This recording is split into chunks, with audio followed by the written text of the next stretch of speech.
Alright, what is up, mother flowers? This says that I'm live, so yeah, we're effing live. And I know what y'all gotta probably say, or off the bat. Steve, come on, bruh. You know damn well that layup that you have right there is a little outdated. I'm fully aware of that. I'm fully aware that Jinder Mahal or Jinder Mahal is currently not the WWE champion. Instead, it should be AJ Styles in that layout. I'm fully aware of that. But reason being that I have this layout right here in front of me right now is, well, I'm going to be really honest with you guys. I have not done a SmackDown Live review. I want to say in a while. I think the last SmackDown Live review that I did on this channel, if I can go back here through the archive, 1 second here, so this is loading up here. I want to say the last SmackDown Live review that I did had to be, I want to say, if memory serves me correct here, okay? Bear the hell with me here, okay? By the way, y'all, what up? It's me. It's Steve. Back at it again. So it was 3 weeks ago. I did a live SmackDown review on this channel. So yeah, 3 weeks ago when Jinder Mahal challenged Brock. And now here we are 3 weeks later, and we have a new champion and all that fun stuff. But yeah, guys, again, it's me, Steve. This is the SmackDown Live review recap for November the 14th, 2017. This is the Go Home Show for Survivor Series, brought to you by the good folks over at SmackDown Live. And I'm going to be very honest, okay? If you're to ask me right now, what was the better Go Home Show amongst SmackDown versus Raw? And I'm not trying to come off like a SmackDown fanboy or one of these dumb fucks that go, I bleed blue, or I'm Team Blue. Not by no means necessary, all right? By no means at all. But I'm going to keep it 100 with you guys. I thought the better show was SmackDown tonight. Now keep this in mind. I didn't watch the show live fully, if you will. I had to watch, on clips because apparently I came back from work around almost 9:40. So apparently there's a channel on YouTube that uploads every segment once it happens on SmackDown. So that's how I managed to catch up with the show. But overall, again, I thought this show was a very, very good show with obviously what we all expected was going to happen. Team Raw invading SmackDown Live. Finally, it happened. Holy crap. Just imagine if it didn't happen at all this whole time. Before I continue with the stream, I want to check the audio real quick, see how it's coming off on the... And here we go. Alright, it's good. It's great. Awesome. Yay. Alright, y'all. Again, if you're new to the channel, hit that sub button down below. Give us a big old thumbs up. Share this video or stream throughout your entire social media and all that fun stuff. Again, but overall, again, a good show by SmackDown. Give me your thoughts down below in the comment threads here if you enjoy SmackDown Live or not. So the show kicked off with Shane McMahon, all right, backstage, hyping up the entire SmackDown roster, talking about how, there's no way that, the Raw brand is going to beat them. They referenced, again, Asuka. They had Becky talk about Asuka here a little bit, how Becky Lynch will break the Empress's arm, how they referenced, the Shield, and they had the New Day talk about the Shield. I guess they also had, Baron Corbin talk about the Miz here, even though, again, you had the Miz, you had Baron Corbin versus Sin Cara, which I'm going to get into in a little bit as well in this review. And it's, again, just literally Shane McMahon hyping up the entire SmackDown roster. There was a moment that I felt like, okay, that Shane McMahon, he came off like a salesman. Like one of those, on TV auction salesmen and shit, trying to sell you something that is a complete BS that is going to break the moment you buy it. That's how he literally came off. But yeah, that was, I guess, a funny way to kick off the show. Obviously, we also had the return of Daniel Bryan, the SmackDown general manager, and he pretty much said that, hey, just like SmackDown Live, he doesn't stay down. As you all know, the last time you saw Bryan was on Monday Night Raw, trying to apologize on behalf of SmackDown Live to Kurt Angle. As you'll remember, a couple weeks ago, Raw got under siege by SmackDown. And also on that show, you had Daniel Bryan getting chokeslammed by his former tag team partner, Kane. So there you go with that.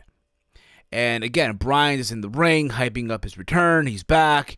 SmackDown doesn't, stay down for nobody. How SmackDown Live is the A show, the elite show, not the B show. Even though in reality, I'm sorry, SmackDown Live is the B show, whether y'all like to admit that or not. That's just a fact of life. But then he brings out AJ Styles, hypes up AJ. As you all know, last night on Raw, Paul Heyman spoke about Brock Lesnar, gave you 5 reasons why you should get the network.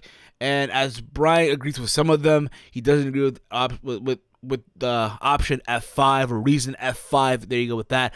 But then AJ spoke as well, how literally, this is not a Rocky movie, it's the AJ Styles production, and how, again, Brian also spoke about how Brock Lesnar is mentally weak, how years ago he left WWE, and how also years ago in his UFC debut, he tapped out to he quit on a half-ass leg lock by Frank Mir.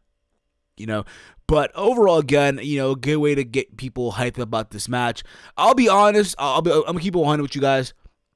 I said this last night on the Raw review, and I'm gonna say here again as well. It would have been so awesome to see AJ Styles go over to Raw to confront Brock. Even when just something like that. Again, they were in Atlanta. Would have made a lot of sense. AJ's in his home state. Why the hell not? But hey, you get what you get, right? But that was that. Again, after this, you see AJ walking back into the locker room area, wherever backstage, and you see him, being confronted by Jinder Mahal. And apparently Jinder's like, hey, after Brock is done decimating you, that loss won't have nothing compared to the loss that you will, suffer once I get my shot at the WWE title. And once again, the modern day Maharaja will be WWE champion.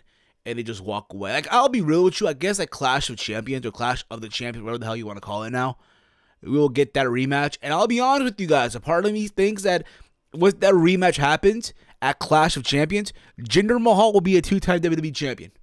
I still feel that the goal here, the plan here, is to have Jinder Mahal go into WrestleMania as WWE champion. That's my honest opinion. But I could be wrong here. Hopefully I am wrong. Hopefully you guys will say as well, I hope you're wrong, Steve. I hope you're effing wrong, bro. We'll see. We had the first match of the night here. We had, for the U.S. title, we had Baron Corbin defending his championship against Sin Cara. And let's be real about it, okay? Let's keep it 100. If you thought for 1 minute, if you really thought for 1 minute that Sin Cara was going to go into this match and beat Baron Corbin and become the new U.S. champion, well, all I got to say to you is simply this. Dummy, yeah. Yeah. Dummy, yeah. Yeah. Dummy, yeah. Yeah. Simple as that. I'm sorry. You're just dumb for thinking that. Yeah, they gave Sin Cara these wins, what have you. Yeah, even though Sin Cara is getting this semi-push because of the Reebok deal with Foot Locker, what have you. That's fine and dandy. But come on. Even though, again, this match was just there for what it was. Like, you knew going in that Corbin was going to win. One of the spots, I guess you can say, Sin Cara does like a moonsault off the apron, off the second rope, off to Baron Corbin. And out of nowhere, Baron Corbin hits the end of days for the 1-2-3 to retain his championship.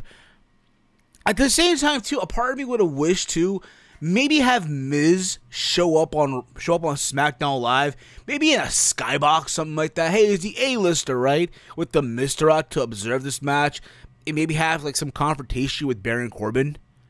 Because I feel like these matches, again, I get it's Raw versus SmackDown, but I feel like in some way, shape, or form, because there hasn't been no confrontation, I guess if you want to, again, this no confrontation to some degree. I get it, yeah, we had the invasion tonight with Raw and SmackDown, what have you, but the other matches, it would have made these matches a little better in my opinion. That's just me, of course, take it for what it's worth, okay? Also backstage, you had Daniel Bryan say that Survivor Series, he would need to have a conversation with Shane McMahon to make sure all of them are on the same page. So we'll see how that's gonna go down. We then had the second match of the night here. We had the SmackDown Women's Championship, Charlotte Flair versus Natalya. Hey, let's be real about it, okay? They're literally in Charlotte, North Carolina, Charlotte's hometown, Flair country. Did you really think for 1 minute that our heart was gonna be to Flair in Flair country? Hell no. If you thought that, well, Dummy, yeah. Again. Dummy, yeah. Again. Dummy, yeah. Yeah. Come on now. Again, I'm not saying it was a bad match. Overall, it was the match I thought was very, very, okay for what it was. There's a moment in this match where Charlotte does indeed lock in the sharpshooter in there's a moment in this match where Natalya, locks in the sharpshooter on Charlotte. She managed to get to the ropes, and it seemed like Charlotte was going to lock in the figure four, and Natalya just literally hits her onto like the bottom turnbuckle. She goes like head first. But nonetheless, when it's all said and done, the queen, right, Charlotte that is, locks in the figure four, goes to like the figure eight, if you will, and Natalya taps out in the middle of the ring. How ironic, right? How ironic. Charlotte, right, in Flair country, gets a win over Natalya, a heart that is, in the middle of the ring with the figure eight.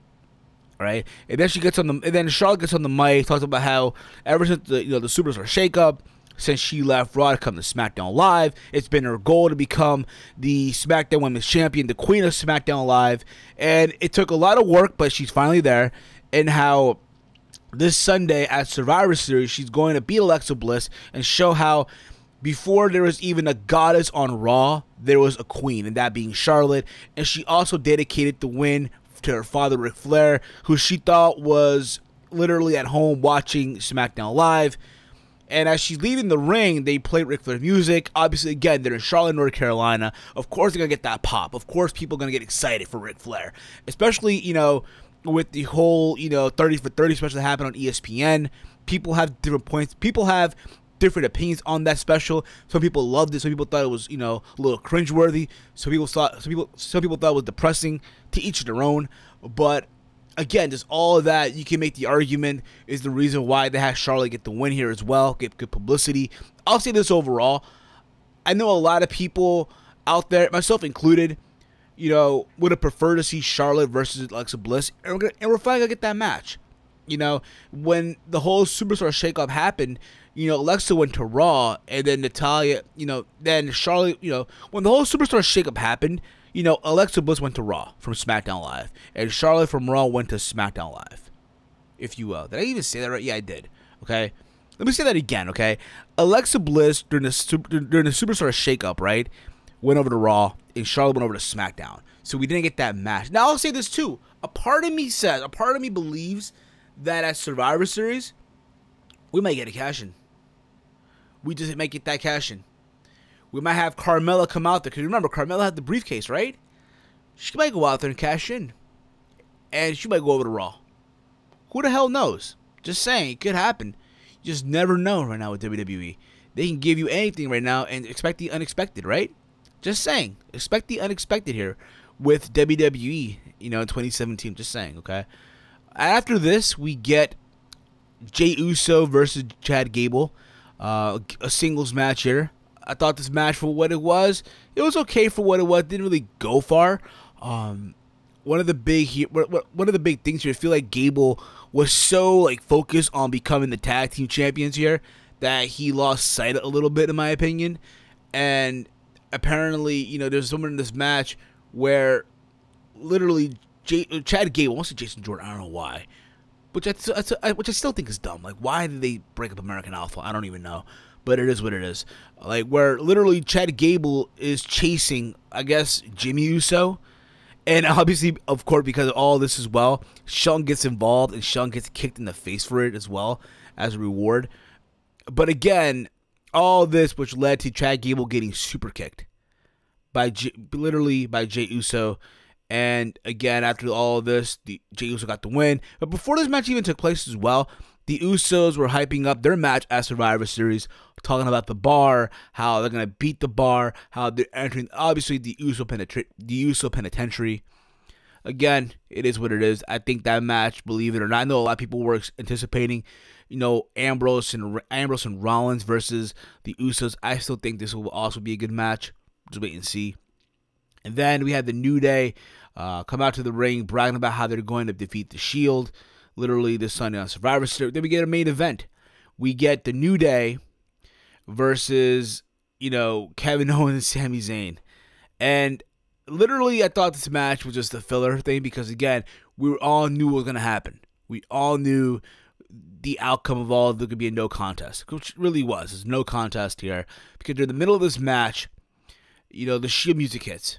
And out comes, obviously, Rollins, Ambrose, and Reigns. And I'm going to say this too, okay? It's cool to see them all come out all you want. I get it. It's Survivor Series. Some people say bragging rights. But I find it very hokey, very tacky when I see, the Shield come out with their t-shirt half Shield, half Raw. Like, I just find that very tacky. I know Rollins did it last year for Survivor Series. He had his whole half of the shirt, Seth freaking Raw, and the half being the Team Raw brand. Again, I just find that very, very hokey, very cheap, very tacky and shit, right? What up, Weston? How you doing, buddy?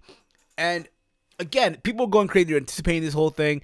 They come out, right, and they literally surround the ring. And in the ring, you have the New Day and Owens and Zayn. And it seemed like, it could be 5-on-3.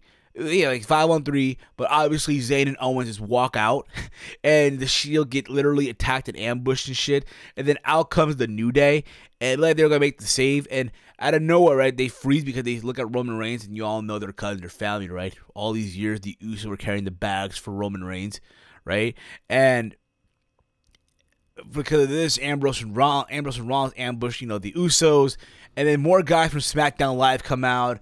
And then after this, the Raw locker room comes out. Like, the whole Raw roster comes out and shit through the crowd. You had the Bar come out, Joe, Balor. You kind of get the idea, the entire Raw roster. They even showed a clip, like, backstage where the Raw women's division, the Raw for the women's side, invaded the SmackDown women's locker room.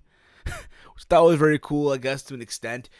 And then literally just all hell broke loose, right? All hell broke loose. The SmackDown roster came out. The whole Raw roster came out. Again, Kurt Angle came out. He brought out Braun Strowman. And Strowman just went ham on everybody. And then, again, it is just literally, again, it's just this whole thing where just the whole Raw locker room got the revenge, finally. Nothing much, just here supporting my favorite channel. That's what's I appreciate it, brother. Appreciate it. Just complete ambush here by Team Raw.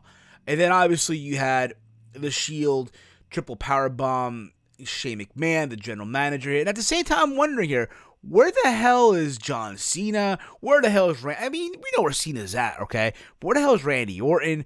Where the hell is AJ Styles here? Where the hell is Jinder Mahal? Where are the Singh brothers here? There's nowhere to be found here in this whole beatdown, right?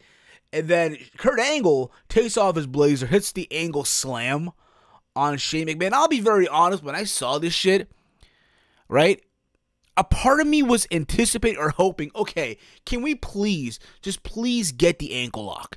And I say that because at least with that, we get a glimpse of sadistic Kurt Angle here. We get the whole general manager as cool and dandy, but we also remember there's a part of Kurt Angle that he had a sadistic side, a sick, twisted mindset, if you will, where he didn't give a fuck. And a part of me would have, just literally lost my shit if he hit the ankle lock on Shane McMahon. In the middle of the ring, he even wrapped the whole leg around and shit like that. Just saying, just small detail. I feel like, again, they missed an opportunity with that. Okay? But at the same time, Survivor Series, I feel like now, again, I think a lot of people said this before, and I'll say it again here as well. Survivor Series went from a 0 to hero, and just like that, okay? And I'll say this right now, I guarantee you, a part of me believes that Survivor Series this year will give TakeOver a run for its money. I know people are anticipating TakeOver, War Games, what have you. A lot of you have never once in your life seen a War Games before. This is the first time you're seeing it. But I guarantee you, when you think about War Games though, TakeOver War Games, it's just a one-match show. Let's keep it 100 here. Yeah, it's probably the the best show of the weekend, but it's just a one-match show. Yeah, I'm hoping that Andrade Cien beats Drew McIntyre, but at the end of the day, it doesn't take away the fact that it's just a one-match show. Okay? Now, on the other hand, Survivor Series, you think about it right now, we got Baron Corbin versus The Miz, which is like a men match. Fine, it is what it is. You also have The Bar versus the Uso, which could very well be the match of the night to an extent. And then you have AJ Styles versus Brock, which I guarantee you AJ Styles will give Brock the best match since Punk did back in 2013 of SummerSlam. You have Alexa versus Charlotte, where I do sense a cash-in. And then you have, again, the entire, I guess, Team Raw versus Team SmackDown for the men and the women. So, again, Survivor Series, in my opinion, is shaping out to be probably the best show of the weekend. Again, I could be wrong here. WWE could, fuck shit up again like they usually do. But who the hell knows, right? Guys, give me your thoughts down below in the comment threads. Your thoughts on SmackDown Live. The Extreme MWE right here. That's by the way, that's Dave Sack. This should have happened last week to give SmackDown a week to cope. That's too, but at the same time, how many times we've seen in wrestling where the babyface gets the revenge at the last go-home show? I mean, think about that for a minute. You know what I mean? I remember Bryan, like, years ago, right? Heading into WrestleMania 30 on the go-home show got some massive momentum. So, anything can happen here. But again, guys, give me your thoughts down below in the comment threads of this video or the stream. Your thoughts on SmackDown Live as a whole. But we'll see. I'm reading a question here real quick before I wrap this up by D Extreme here. How would you feel about an impromptu draft pick during the women's 5-on-5 and Shane picks Sasha to turn on Raw? Like, it could be a 3-on-1 moment. It becomes a 2-on-2 due to the shakeup. I don't know, because I feel like when you do these shakeups, you know, it's rare on a pay-per-view. I mean, there have been talks of them doing one eventually. I mean, we'll see. I mean, am I open to it? Honestly, no. And I feel like I really feel like the Sasha, you know, is needed more on Raw than on SmackDown. I feel like SmackDown right now, you look at that division on SmackDown Live, you have, you know, to me, you have Charlotte, you have Becky, you have Naomi, you have Natalya, which I think are like the top 4 right now of that brand. I guess you could also throw in there Lana, Tamina, Carmella that are behind them.